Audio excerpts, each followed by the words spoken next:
Hey, welcome back. We are looking at a little bit of a review for our molecular geometry, looking at things like our geometric shapes, drawing of Lewis structures. We're looking at polarity on the whole molecule, as well as some of our bond angles, and our formal charges. So this video is going to be a little bit different. If we were in class, we'd actually run this as a whiteboard review. We would throw a question up in PowerPoint. You would have an opportunity to try it, and we'd talk about it, make sure we're getting answers that kind of match. Obviously, we can't quite do it that way, and so how we're going to run this, I'm going to kind of talk you through what the problem is asking. After that, I've got my handy little pause video and try it board, at which point you should pause the video, try it for yourself, and then we'll come back and talk about it to make sure we're doing okay. These questions are available on PDF on Canvas, so you can also reference them there. I might have tweaked the wording just a little bit, but the question premise is the same. I just maybe tweaked it to get it to fit on my board, quote unquote. Cool, so let's go ahead and get started. If at any point you got questions, feel free to shoot either myself or Mr. McDonald a email, and we'll clarify anything as we're going through.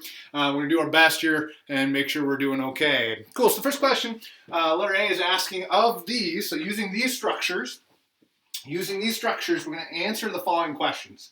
First question is going to be, which of these molecules are polar, which would have resonance, which have bond angles of approximately 109.5 degrees, which, if any, have one lone pair on the central atom, which have bent geometry, and which have a formal charge of sulfur equal to 0. So using these structures here, we're answering the following questions there.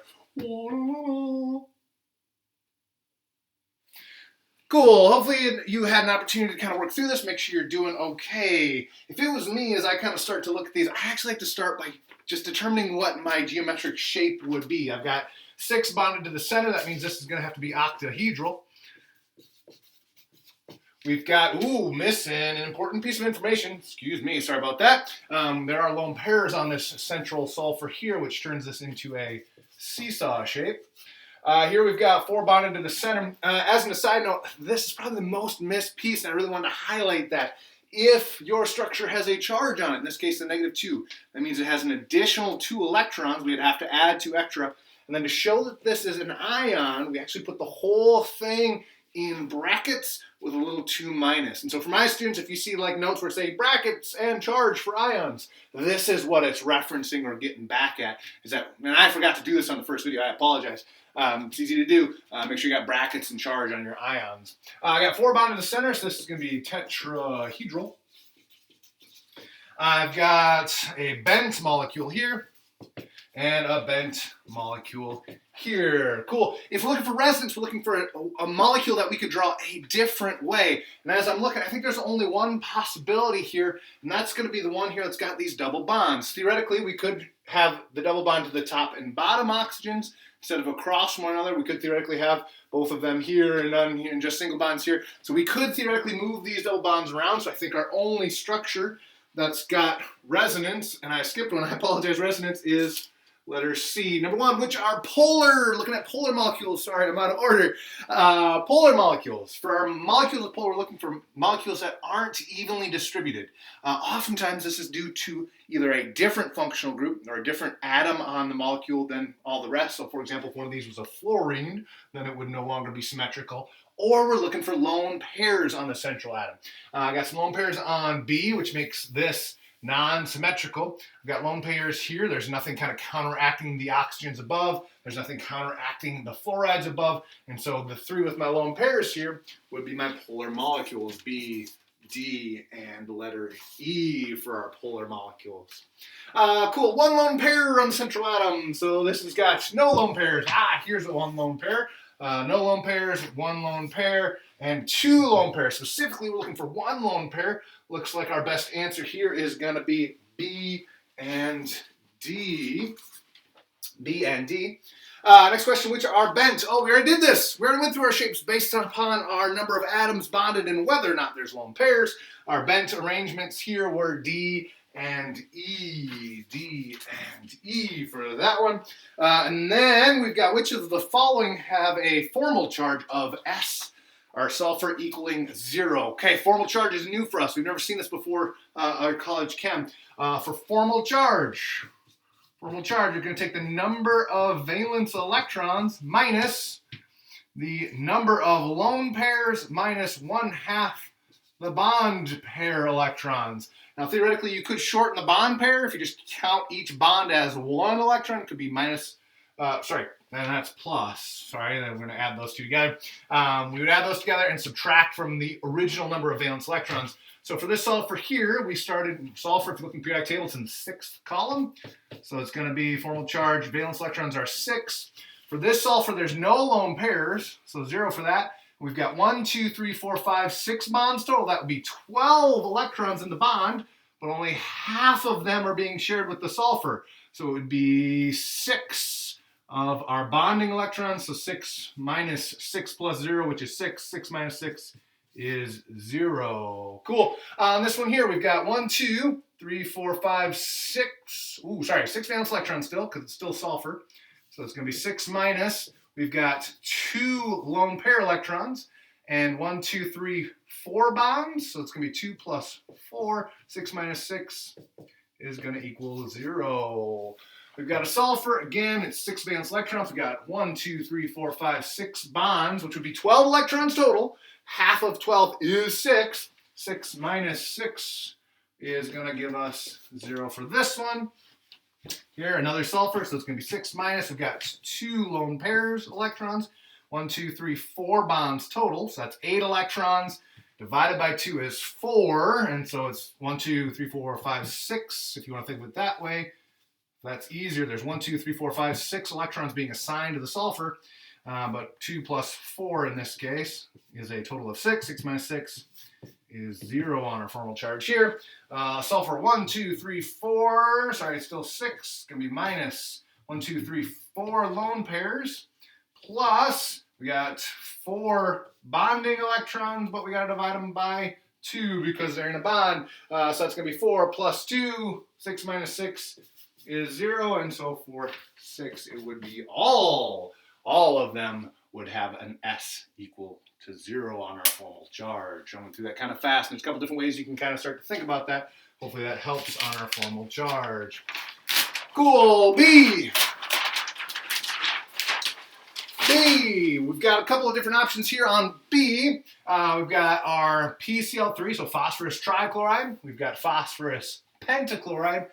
C is both, D is neither. For these kind of two structures, we want to figure out which is trigonal bipyramidal, which is polar. 1 lone pair on the central atom. Formal charge equals 0 for phosphorus. Contains 120 degrees and does or does not have resonance. And boop. Cool, as we're looking here, this is my number 1 tip for any of these types of questions. If you're not given the structure, always start by drawing the molecule. So I'm going to kind of sneak in some of the empty space here. I've got 5 valence electrons for my phosphorus. Chlorine is 7 times 3 is 21. Looks like I got a total of 26 electrons for this one. I've got 5 plus 7 times 5 is 35. Oh boy. 35 plus 5 is 40 electrons to stick these two together. Cool. I'll do the PCl3 over here. I'll do the PCl5 over here. I think I'm going to have a phosphorus in the middle. 3 chlorines around. Ooh, I'm going to fill them up. Sorry, ran out of dot space there. So each of my chlorines are getting 6 dots on our structure. I've got 6, 7, 8, 9, 10, 11, 12, 13, 14, 15, 16, 17, 18, 19, 20, 21, 22, 23, 24 electrons have been used. I had 26. My extra 2 go on that central phosphorus. If I'm thinking about this, it's a triangle shape. Lone pairs here make all the chlorines bend down and away. This is going to be trigonal. Pyramidal.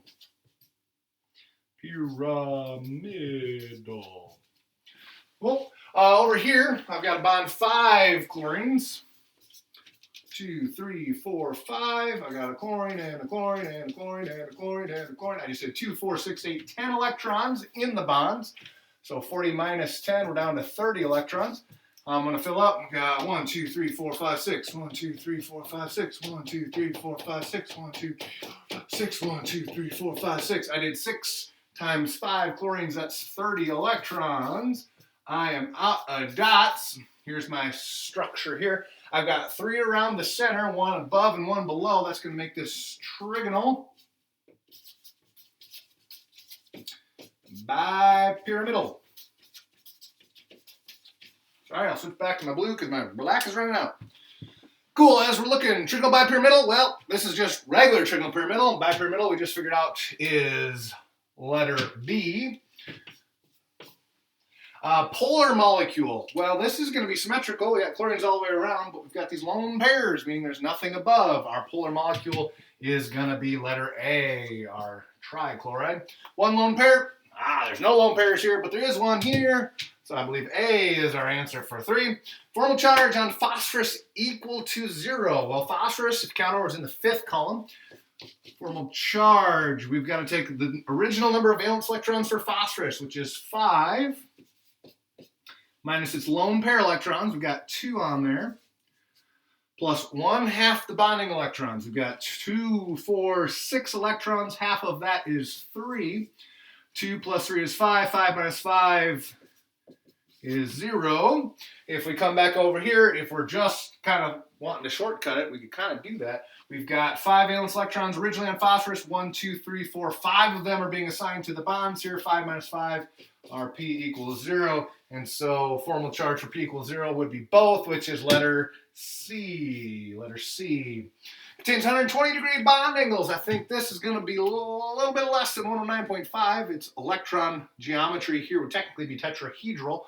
Over here we've got straight up and down on the phosphorus, and then we've got a triangle around the middle. And so this kind of around the center, we got 120 degrees, and then it would be 90 degrees going into the top and bottom chlorine. So 120 would be our trigonal bipyramidal, which is B. Resonance. I don't think there's any other way we could draw either of these. There's no double or triple bonds, and so their only arrangement would be what we've drawn. So resonance would be neither. Neither one of these would have resonance on the structure. Cool. A couple more for you as we're starting to think about our structures. Sorry about the noise. Cool, let's look at letter C.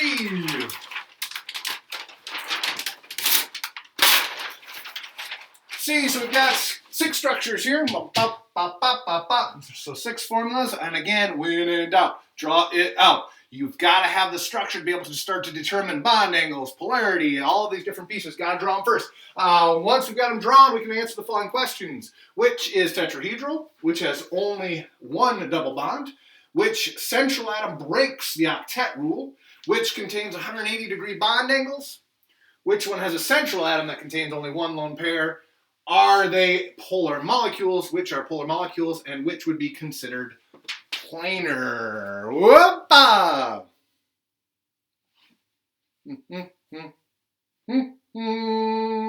Cool. Hopefully you paused it and you tried. Hopefully you gave this a go. Let's start by checking our structures. I'm not going to take us through all the steps here just for the sake of the time, but hopefully you're getting structures that are consistent with our steps.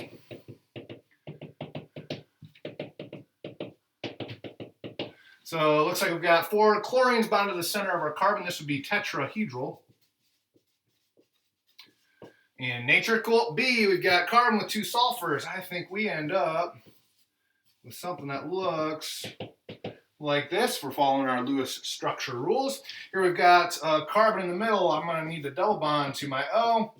And then I've got my hydrogen and my hydrogen. Ooh, sorry, I'm getting ahead of myself. Let's do our shapes here. We're straight across. This is going to be linear. I've got 3 around the center with no lone pairs. This is going to be trigonal planar.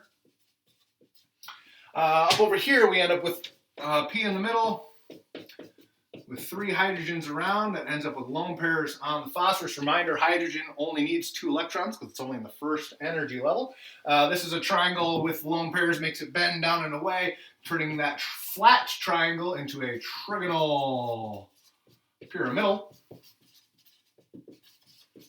Here we've got BF3. There's that boron again. Watch out for the boron. This is one we actually call it a deficient octet. This boron actually is happiest just essentially kind of giving its electrons almost completely away to the fluorides because they got such a high electronegativity on them. As a result, we'd have this. This is a triangle, but it's flat, so this would be trigonal planar. And here we'd have, ooh, I didn't leave myself enough room, with our fluorides around the outside, and I think 1, 2, 3, 4, 5, 6, 1, 2, 3, 4, 5, 6, 1, 2, 3, 4, 5, 6, and then we end up with 2 here. We've got a square. 2 of these lone pairs are on top, 2 are on bottom, and so that square ends up flat through the center. This is going to be square planar. Square planar. Cool. Always start with the structures. Once you get your structures, now we can start to answer some questions. Which would be tetrahedral? We already did this. There was only one of them. It was letter A. Has one and only one double bond. I think we had 2 for this one. We only had 1 double bond, however, for letter C. Which central atom breaks the octet rule? Everybody's happy except for that tricky boron. And so that's letter E on number 3. Which contains 180-degree bond angles. Well, that would be a straight line, right? 180. Straight line. Our linear molecule would be letter B. Real quick, if you want to review your bond angles, tetrahedral, 109.5. Linear, 180. Trigonal planar, you take 360 divided by 3, 120. 120 degrees here. Here we've got tetrahedral, technically, but we repel a little bit further away, so technically it'd be less than 109.5 degrees. We're not real worried about the less than part right now. Obviously, we're kind of learning here a little bit differently than we've done historically. Here we've got trigonal planar, so it'd be 120 here. And then square planar, because this is a square, it'd be 90 degrees between our 2 fluorides. Central atom containing only 1 lone pair. No lone pairs, no lone pairs, no lone pairs. There's a lone pair. No lone pairs. 2 lone pairs. 1 lone pair is letter D, as in delightful. Our polarity, we're looking for, first of all, polar bonds, which all of these I think are going to have polar bonds because of their differences in electronegativities. And then we're looking for an unsymmetrical or non-symmetrical arrangement. Kind of giveaway for that is our lone pairs. Here we've got chlorines all the way around the outside, they cancel. Sulfurs are parallel, they cancel. Here we've got hydrogens and then oxygens. Those are not going to be symmetrical, so C for sure is going to be polar. Here we've got lone pairs, so the hydrogens are down underneath. Lone pairs above going to be non-symmetrical, so would be polar as well. Here we've got fluorides all the way around the outside. That's going to be symmetrical. If one of them was different, now we're unsymmetrical and would become polar, but as they are all fluorines, this is a non-polar molecule. Here we've got all the way around the outside, top and bottom, everything matches up nice and parallel or symmetrical, so it would just be C and D for our polar molecules. Planar, we already named them, so I think there were only 3 that were planar. We had trigonal planar for C. We had our trigonal planar for E. And we had our square planar on letter F. Cool, real good problem. Lots of things you got to keep track of here to navigate this problem. And last, but certainly not least, for letter D, we need to figure out the preferred, which is the preferred structure for this PCS 1 minus ion and why. Whoop.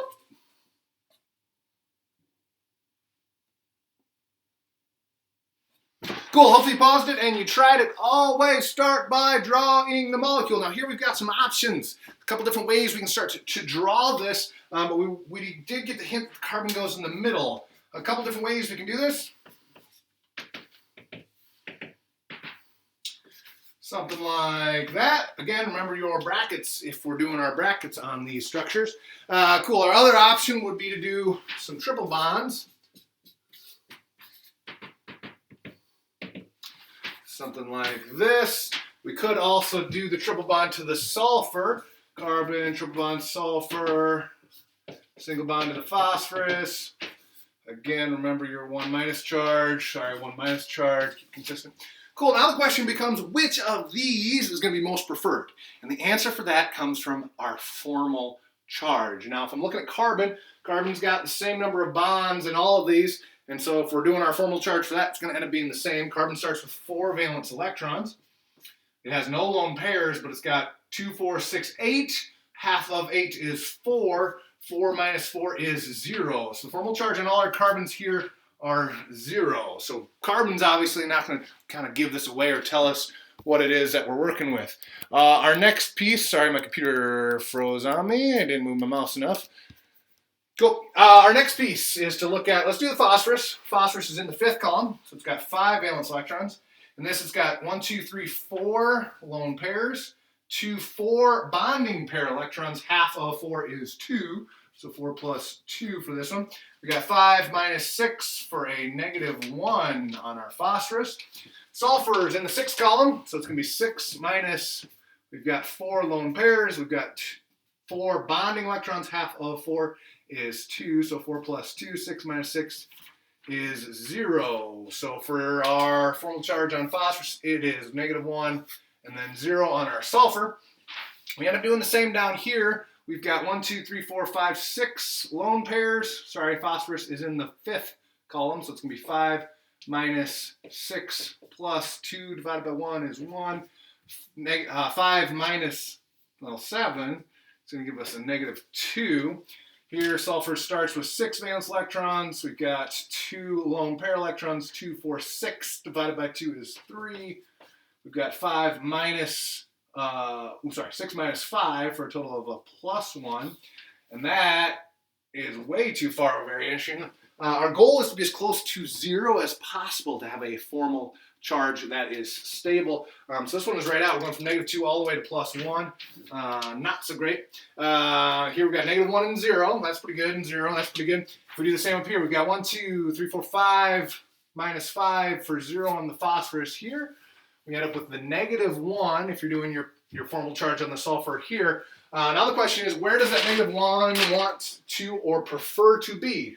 Negative 1 with the phosphorus, negative 1 with the sulfur. The key for that goes back to our electronegativities. If we look on the periodic table, sulfur is a little further up and to the right, and so it's closer to fluorine. Its electronegativity is greater, so it actually is more attracted to those additional extra electrons. And so we want the one that gives us the most negative formal charge on the sulfur ion. Cool, some real good review here. If at any point you had questions, feel free to reach out. We are gearing up for our test coming up a little bit later. Thanks for all your hard work. You guys are doing awesome. Keep it up.